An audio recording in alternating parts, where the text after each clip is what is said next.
النهارده جايب لك شقه بالعفش كمان 150,000 ده معاك شنطتك على 4 سنين. الدور الكام يا حاج عبده؟ الدور الاول علوي بالعفش يا حاج؟ بعفشها زي ما هي. استلام فوري يا حاج عبده؟ استلام فوري، كل اللي عليك تجيب شنطه هدومك وتيجي على طول. طب لو 140 ماشي الحال يا حاج؟ شغال. حبيبي يا حاج عبده. فرحه العيد، كل سنه وانتم طيبين. فانتح مساحة الشقة قد ايه يا حاج؟ مساحه الشقه 75 متر. يعني اوضتين وصالة وحمام اوضتين ومطبخ. وصاله وحمام ومطبخ. بعفشها فيها كل الاجهزه كمان. هتسجل باسم يا حاج عبده؟ سجلها باسمك.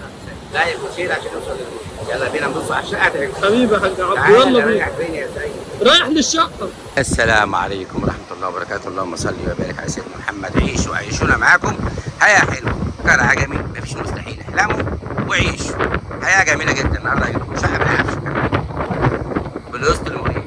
الناس الطيبين اللي متابعينا علشان خاطر عيد الأضحى نفرح الناس بقى. يلا نبص على الشقة وارجع لكم تاني.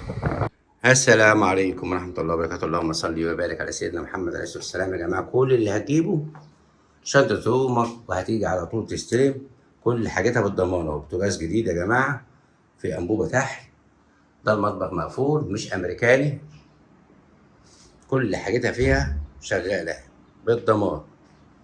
تلفزيون، ده الحمام واسع برضو هنا، أوضة برضو شايلة سريرين، عفشها حلو، غسالة بتنشف وتكوي، حاجة جميلة جدا. بالنسبة للاستلام فوري، مفيش بكرة ولا بعده. معاك صلاحية الغسالة أكتر من 60 يوم، بعد 60 يوم معرفكش. وادي التلفزيون يا باشا، عيشوا وعيشونا معاكم.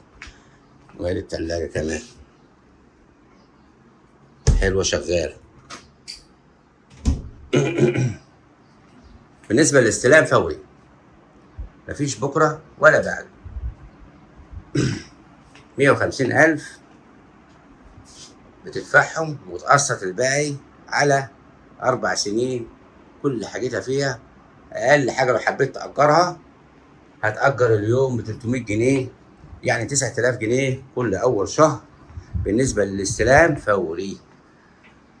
خليكم زي ما انتم. أشوفكم على خير في فيديو جديد. تحياتي محمد عبده، والسلام عليكم ورحمة الله وبركاته. ده التشطيب يا جماعة، كل حاجتها فيها.